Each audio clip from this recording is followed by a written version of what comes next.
నమస్తే 123 విశాఖ వార్తలకి స్వాగతం. ఈనాటి వార్తా విశేషం.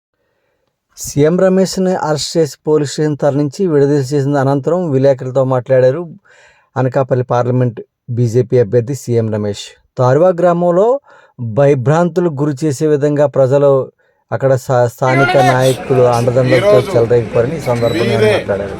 మీడియానే ప్రత్యక్ష సాక్షులు. మీరందరూ ఆ తారువా గ్రామానికి వచ్చారా లేదా? వచ్చారు కదా మీడియా వాళ్ళంతా. అక్కడ ఏమి జరిగింది ఈరోజు మొదటి నుంచి ఉదయం నుంచి జరిగింది చెప్తా. మా కార్యకర్త, భారతీయ జనతా పార్టీ కార్యకర్త తారువా గ్రామంలో అతను క్యాన్వాస్ చేసుకుంటే అతను బీజేపీ పార్టీ జెండా తీసుకొని క్యాన్వాస్ చేస్తున్నాడు. ఈరోజు కాదు, ఒక 10-15 రోజుల నుంచి కూడా అతను ఇంటింటికి డోర్ వెళ్ళి తిరుగుతున్నాడు. ఈరోజు ఉదయం డైరెక్ట్గా బూడి ముత్యాల నాడు వెళ్ళి ఇంట్లో కొంతమంది అనుచరులతో అతన్ని కొట్టడం జరిగింది. ఎక్కడ కొట్టడం జరిగింది? తన సొంత కొడుకు ఎవరైతే ఇండిపెండెంట్గా పోటీ చేస్తున్నారో రవికుమార్ అని అతని ఇంట్లో ఉంటే అతన్ని కొట్టడం జరిగింది. ఆ సమయంలో రవికుమార్ ఇంట్లో లేడు. ఇక్కడ కొంతమంది ఫోన్ చేసి చెప్తే దేవరాపల్లి ఎస్ఐ నాగేంద్ర అతని కానిస్టేబుల్తో అక్కడికి వెళ్ళినప్పుడు డైరెక్ట్గా పూడి ముత్యాల నాయుడును చూసినానని చెప్పేసి ఆయనే ఒప్పుకున్నాడు మీడియా ముందర. అతను గంగాధర్ వచ్చి కంప్లైంట్ ఇవ్వడం జరిగింది. నాకు తెలిసిన వెంటనే దేవరాపల్లి పోలీస్ స్టేషన్కు రావడం జరిగింది. సరే, ఆ అబ్బాయిని కంప్లైంట్ ఇచ్చాడు. సరే, పోలీసు ఏం చర్యలు తీసుకోలేదు చూశాం. ఆ అబ్బాయిని నేను ఇంటి దగ్గర వదిలేసి ఆ అబ్బాయి ఇళ్ళంతా డ్యామేజ్ చేశారు, చాలా ధ్వంసం చేశారంటే పోయి చూసొద్దామని చెప్పేసి నేను ఒక్కడనే వెళ్లకుండా మీడియాను కూడా నాతో తోడు తీసుకెళ్ళి నేను వెళ్ళేటప్పుడు అనకాపల్లి జిల్లా పోలీస్ సూపరింటెండెంట్కి చెప్పాను. నా ఫోన్లో కాల్ రికార్డ్స్ ఉన్నాయి. సార్, నేను ఇటు వెళ్తున్నానంటే ఎస్పీ గారు మీరు వెళ్ళొద్దండి, లా అండ్ ఆర్డర్ ప్రాబ్లం వస్తుందని. నేను ఒక భారతీయ జనతా పార్టీ క్యాండిడేట్గా మా కార్యకర్తను దౌర్జన్యంగా కొడితే ఆ కార్యకర్త ఇంటి దగ్గరికి వెళ్ళి నన్ను పరామర్శించకూడదని చెప్పడం ఎస్పీ గారు మీరు కరెక్ట్ కాదు అని నేను ఎస్పీ గారికి చెప్పడం జరిగింది. ఆ పక్కనే డిఐజీ కూడా ఉన్నాడు. ఎస్పీ గారు మురళీకృష్ణ, డిఐజీ విశాల్ కొన్ని ఇద్దరితో కూడా మాట్లాడాను. నేను అక్కడికి వెళ్తున్నాను, మా కార్యకర్తని వాళ్ళు వెళ్ళొద్దు, అక్కడ లా అండ్ ఆర్డర్ ప్రాబ్లం అంటారు. ఆ గ్రామంలో మా కార్యకర్త ఎక్కడైతే దెబ్బతిన్నాడో ఆ ఇంటికి వెళ్ళి పరామర్శిద్దామని చెప్పి వెళ్తే అక్కడికి వెళ్ళొద్దండి అన్నారు. నేను 4:30కు ఆ గ్రామానికి చేరుకున్నా. పోలీసులు వచ్చి అడ్డగించుకున్నారు. మీరు వెళ్ళొద్దండి, ఇక్కడ బూడి ముత్యాల నాయుడు అక్కడే చేరేసుకొని కూర్చున్నాడు వాళ్ళ ఇంటి దగ్గర, ఆ అబ్బాయిని చంపేస్తారు, మీరు వెళ్ళొద్దండి, మీరు వెళితే ఇక్కడ ప్రాబ్లం అవుతుందని.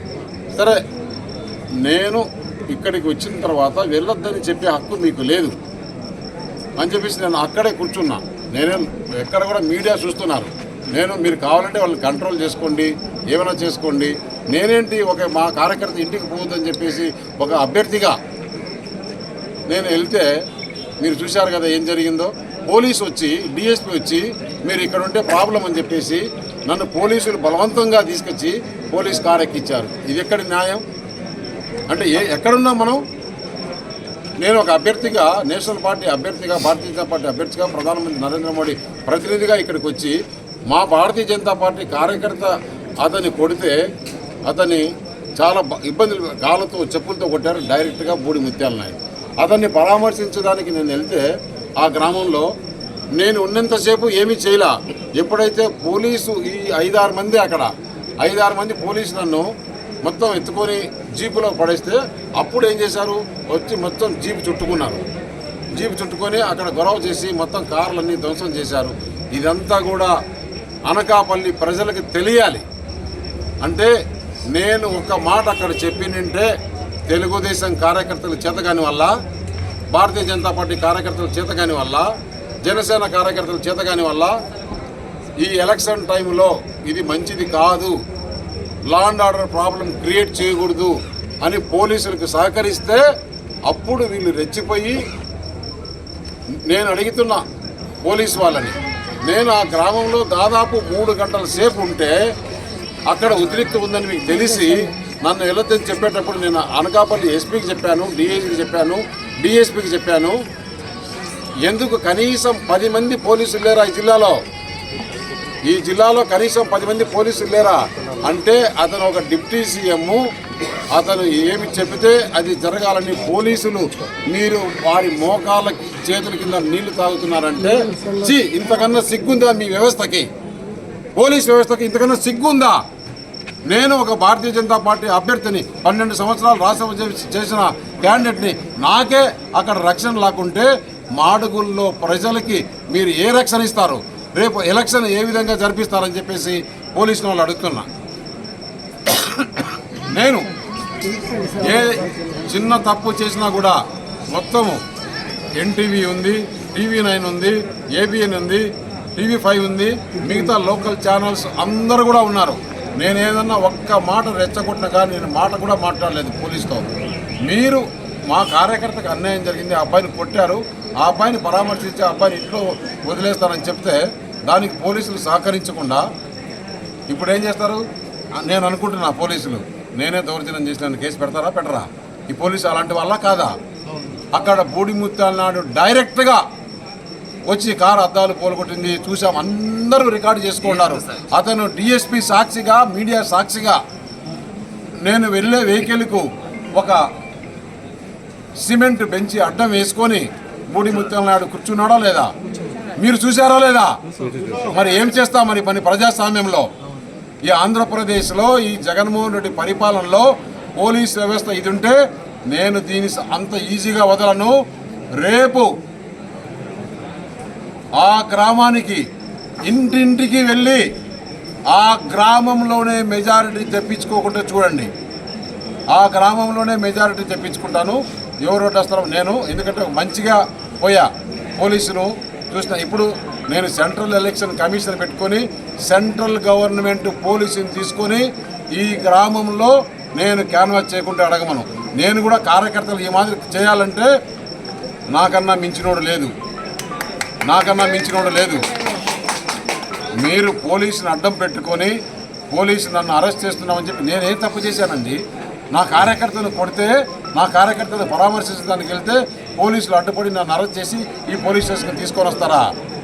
అతని బూడిముత్యాల నాయుడుకి సలాం కొడతారా? ఏంటి ఇది? ఇదే పోలీస్ వ్యవస్థ? మేము చూస్తూ ఊరుకోవాలా? ఇన్ని రోజులు 10 సంవత్సరాలు నువ్వు ఎమ్మెల్యేగా చేసిన దందా ఇదేనా? అక్కడికి వచ్చిన వాళ్ళంతా ఎవరు?